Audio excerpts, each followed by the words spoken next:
Good morning. Happy Sunday. Willow just asked me if I was going to be making a video, and I was like, no. And then I was like, well, wait, why not? Like, why would I not? I haven't really got you guys up in a long time. I am going to straighten my hair, and we're just gonna catch up on life. Life as a teacher, life as a 25-year-old, what's been going on. But first, more than anything,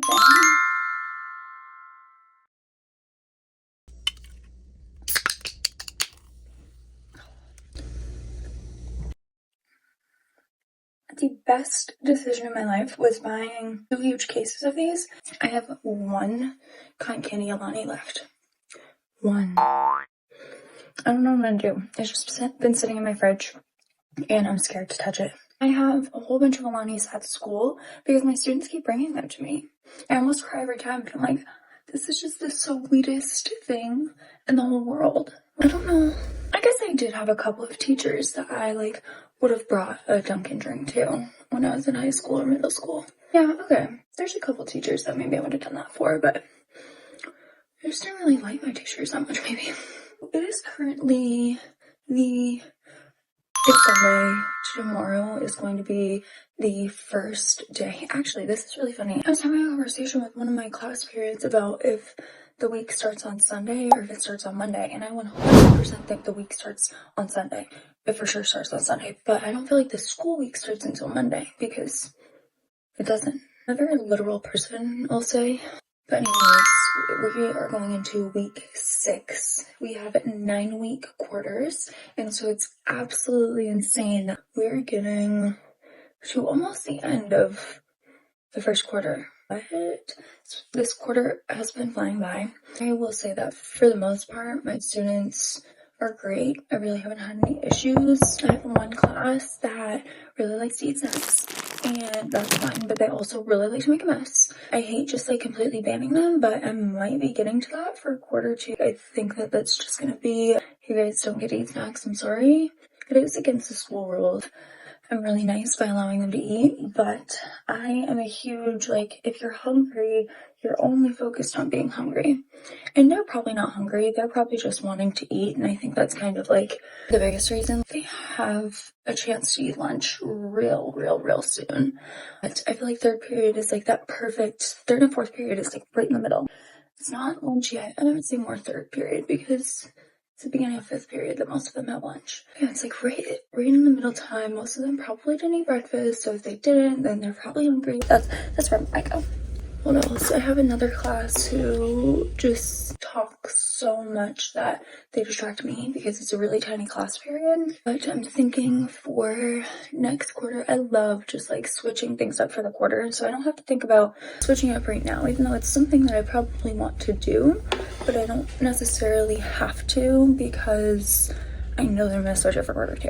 I am thinking of moving all of their seats, and so they don't really get to sit near anyone. I'm not sure if it will work, and I think that's kind of one of the reasons that they behave so well for me is because I don't really fight the seat thing, and I don't really fight if they move their seats and they just want to, there's someone else that they sit next to, unless it's a significant issue. Unless I'm absolutely not, you can sit here, which I do sometimes. I feel like I kind of let it slide. There's so many little things that I just don't pick a fight on, and I find that it helps the overall outcome so much. I have my expectations and I have my rules, and I expect that they're going to follow them. But if it is something silly, that they're little things they're unprepared, okay, your fault, go make a pass and go get your stuff.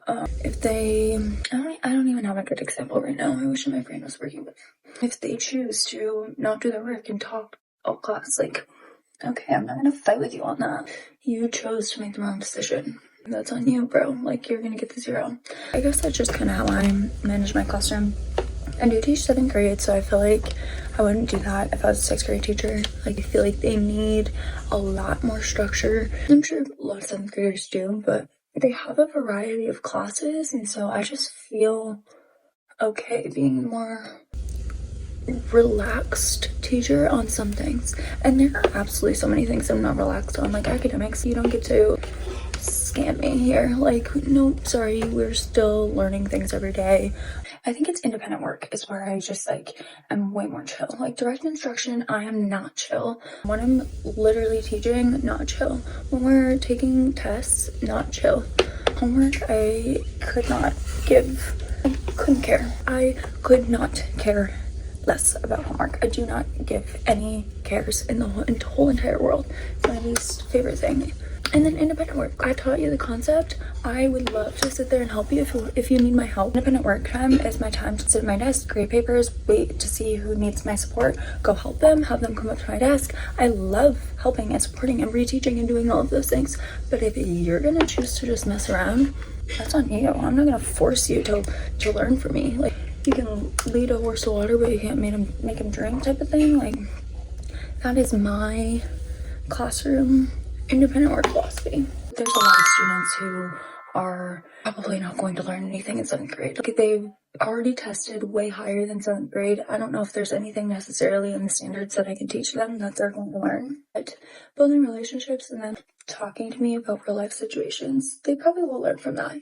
And if they don't necessarily learn something that's beneficial from them, they'll learn that someone cares about them.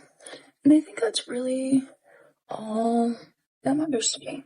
The funny thing about growing a channel is that I don't know how many people here have known me in real life and actually have heard me talk about things before. But if you do not know me, I used to live in Maine. Now I live in Florida, and I hated the cold. Like, the cold was my arch nemesis, and I remember literally coming inside from it being freezing and crying and being so upset and frustrated and angry. I would never have ever said that I wanted it to be colder. I used to be like, no, I want it to be warmer, I want it to be warmer, I want it to be warmer. And now I've been living in Florida for 3 years, and I'm so excited that it's cooling off. Willow and I went to the beach yesterday, and it was actually like it was insanely windy.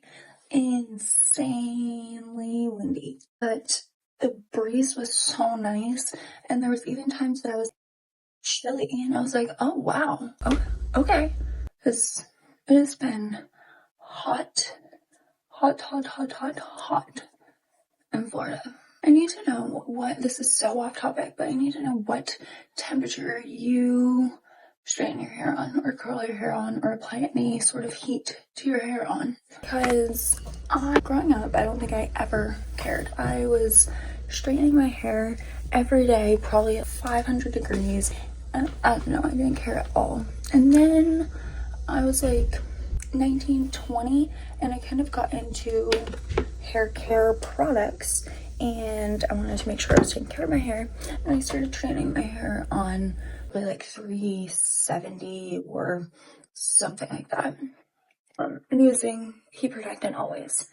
And now I don't know what it is, but also going back, my hair would stay straight forever. I would barely have to touch it up. There would be small pieces that get curly, and I could have it straight for like a full week. I could not wash my hair and have it straight, touch it up a little bit, and then be good. No, I feel like my hair gets completely curly after every day. Like, it's insane. There's no staying power in my hair. I don't know if it's like the humidity or the heat or the way that I sleep, but I use silk or satin pillowcases, and I don't know. If anyone has any advice on keeping their hair straight, please let me know. Because then I realized, oh my gosh, it's not staying straight. I started putting my straightener on higher heat, and then it was burning the hell out of my hair. I literally remember like doing a straightening piece, and I was like, oh my god, I literally just fried my hair so bad. Like, I could feel it, and I was like, nothing's going to fix this, and nothing did. And then I ended up shaving it off a little bit. It was not very good. I hope my hairstylist doesn't watch this. Going back to school, my students are going to be writing narrative essays, and I'm actually so excited. I thought I think that I did it at a perfect time this year. Right now, it's week 6. I usually was like, I think last year I did it at like week 9, and that was really stressful. Or I did it week 8, and then we had to turn in our grades a little bit early, and it was so stressful. And I was like, oh my god, I literally don't have any time to do this. So doing it week 6 this year, and I have a lot more prompts than I did last year. A lot of students wanted to write fictional narratives rather than personal narratives, and I just feel like I've limited them. This changed my grading, a little Google slide, my personal narrative Google slide up, and we are going to be doing different options for for narratives. They have personal and fictional options. I gave my advanced classes way more options, and some of them really struggle with choosing, so I'll just have a default one that I'll have them do. But I wanted to give them more options if they wanted it. I'm also interested, so if any of you guys are teachers on here, I would love to know, how do you teach personal narratives? Like, what do you do? What are your favorite assignments? If you're a student watching, tell me what you love about narrative writing, what you dislike about narrative writing. Tell me all of the things. I really want to do a mini fairy tale unit after this. They think that we're going to have a little bit of time after due to just like the timing that I did. And I think that we're going to do like a compare and contrast of fairy tales and Disney movies. I brought up fairy tales in one of my bell work assignments the other day, and almost every class was getting so invested in it. And one of my classes, we looked into the original fairy tale of The Little Mermaid, and it was just, everyone was so invested, and I was like, wow, this could actually be a really fun lesson that the kids would love. So we could do like a really fun project with it. I'm thinking that's how I'm going to end quarter 1, which is interesting. I've never done it before, but I like switching things up and doing things that I've never done before. I feel like this year, in general, I have a really good mix of things that I feel very comfortable that I've done enough times, and like trying something new, because I feel like this is my 5th year as a teacher. In the last 4 years, it's literally just been trying new things every day of my life and just like hoping that they work. And that's fun sometimes, but sometimes it's really stressful and overwhelming. I think that it's cool to be able to feel very comfortable and confident with even half, 75% of our curriculum I feel so good about. And then the other parts that I like either feel bad about, or I'm just like, I can try something new, or I can just try to get better at it. And that is basically where I'm at. I think I just burned my finger on my hair, so love that. Love that. My face is very dark and dull. We're gonna do a quick little fix, and then I'll be right back. And we are back. Don't have a camera in front of me. I hope that this is a good background. Thank you all so much for watching. Don't forget to like, comment, and subscribe. Go follow me on all of the other platforms.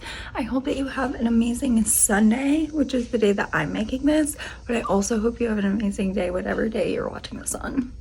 Bye.